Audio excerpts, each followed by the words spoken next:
Guys, it's Janie. Welcome back to the Crafting Bookworm. We're going to do a little bit more in our cookbook journals.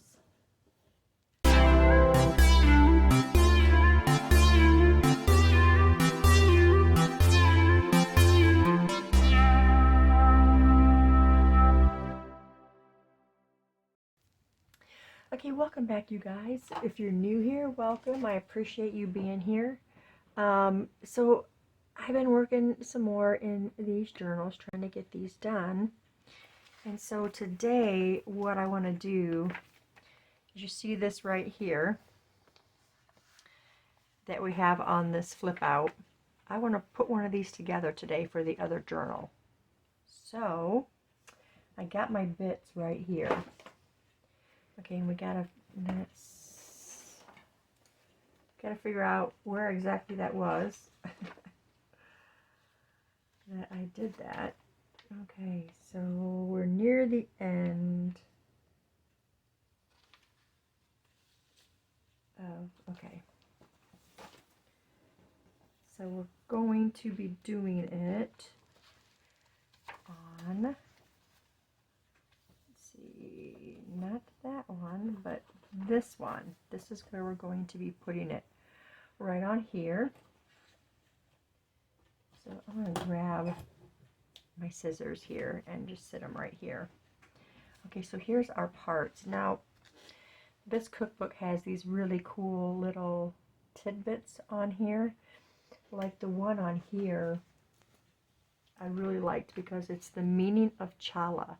It says, dating back to biblical times, the bread challah has been served as the white bread of the festive Friday evening meal of fish and wine that marks the beginning of the Jewish Sabbath.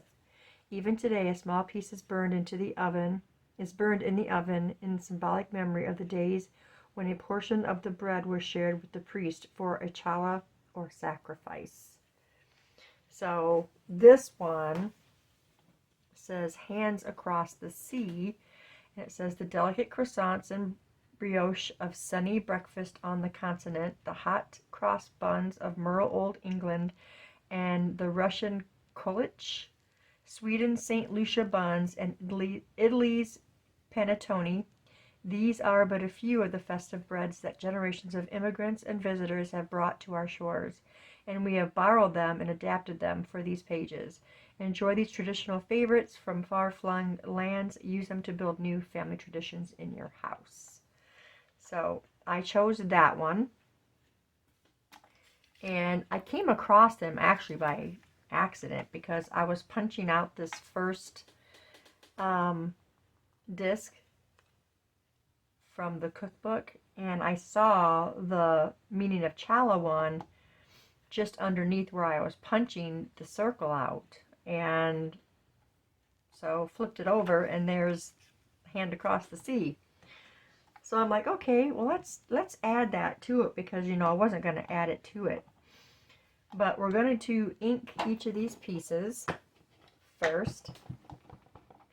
What I was actually going to do, I was just going to put a sentiment on it. You know, just something nice and simple and easy. And I saw that meaning of challah, and I'm like, that's really cool. Oh, and look, here is hands across the sea. So, so here we go. I like to do a lot with punch outs with, you know, like 1-inch circles, 2-inch circles, and then I got this flower punch that I got from Hobby Lobby, I believe. And I love to make clusters with circles because you can do so much. Not only clusters, but you can do hidden paper clips using the circle. I mean, you can just do so much, and they add so much to a journal. So I thought I would make some of these to attach to our little flip out pages. Okay, so first we got this one. We're going to take this one and place it where we like it the best, and then this one's going to get inserted right in there like that. Okay, we're going to flip this over, and now we're going to take our glue and we're going to glue inside these backs, and keep a good pinch on your circles because they can shift, and you won't probably probably get it back to how you originally wanted it. And so that's how I do them, rather than marking with a pencil and then trying to line it up correctly. I just put it on there how I like it and then glue it. And you're never going to have any of them look the same, really. So then you flip it over and then you can glue the front sides, because you do want to make sure they're going to stay together. And there we go. And they're just simple little, you know, clusters to make and add for journals, and then you can just dress it up. You could actually do a whole bunch of these and just have them put aside and then just decorate them, kind of like how we do with our snippet rolls. Okay, and so then this is going to go on here. This one's a little bit bigger than the meaning of Chala, but I'm still going to use it. Okay, we've got a piece of this. It's a smaller piece. Do I need a bigger piece? Because it doesn't have to come out the bottom, though. We can just go like that. Oh, I was going to ask where my scissors were. I forgot that I lined them up right there to keep my page open. Okay, and then we're just going to pull out the threads. So we got the fraying going on. And like I said before, you can tell the difference in frays from torn fabric and cut fabric. And I have to say, I like the torn better. So this part is torn.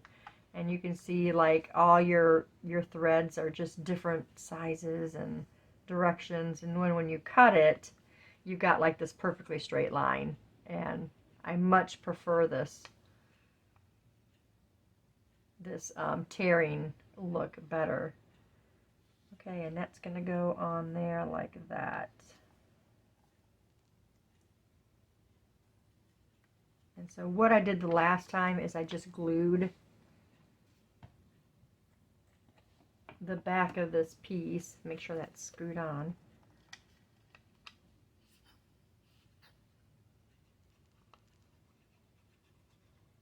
We're just going to glue this all the way. I'm going to glue it all the way down. Okay, and we're going to put this back in our position.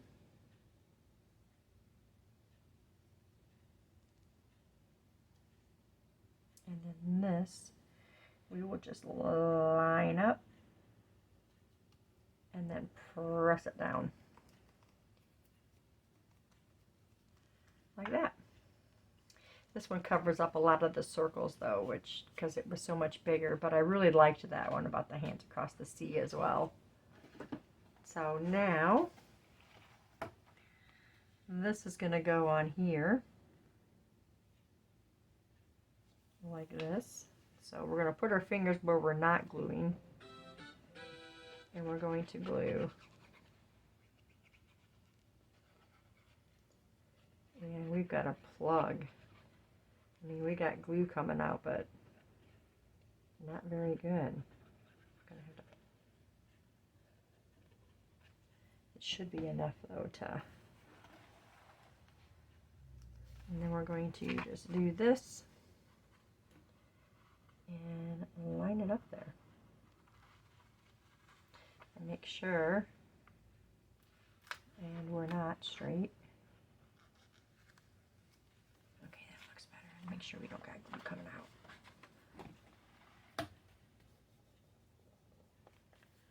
Okay, and now we will glue under here. Let's see if that helped. It didn't really help. Where's my pen? Again, gone. Okay, well that is down. That is down. I gotta find my pin. So yeah, that's these cute little clusters, and they just dress up the pages so much, and it also will help keep this flap folded over, and they just turn out really cute. Like I said, I love using the punches to make clusters and stuff because there's so much you can do to it. You can add to it. You can do more than this if you want to, making your clusters. You can also use this. You could make it a hidden paper clip, you know. So they're really fun to do, especially you have different size punches. Like I have the flower punch, the 2-inch punch, or 1.5 punch, 1 inch, and then I go down to the really tiny ones, which I don't ever really use those. But yeah, that's what I wanted to show you guys today. I know this video isn't very long, but you know what? It's nice to not have a long video. There's my pen right there in front of me. Sometimes it's nice to just not have a long video, and you can get everything talked about and done in, 15 minutes or less. Sometimes it's nice, and I think, my subscribers appreciate that as well. So, that's all I wanted to show you today. So we got hands across the sea, and we've got the meaning of chala, and those are our two little clusters for today. And that's all I have for you guys. I thank you guys for staying tuned, and I'll see you in the next video. Bye.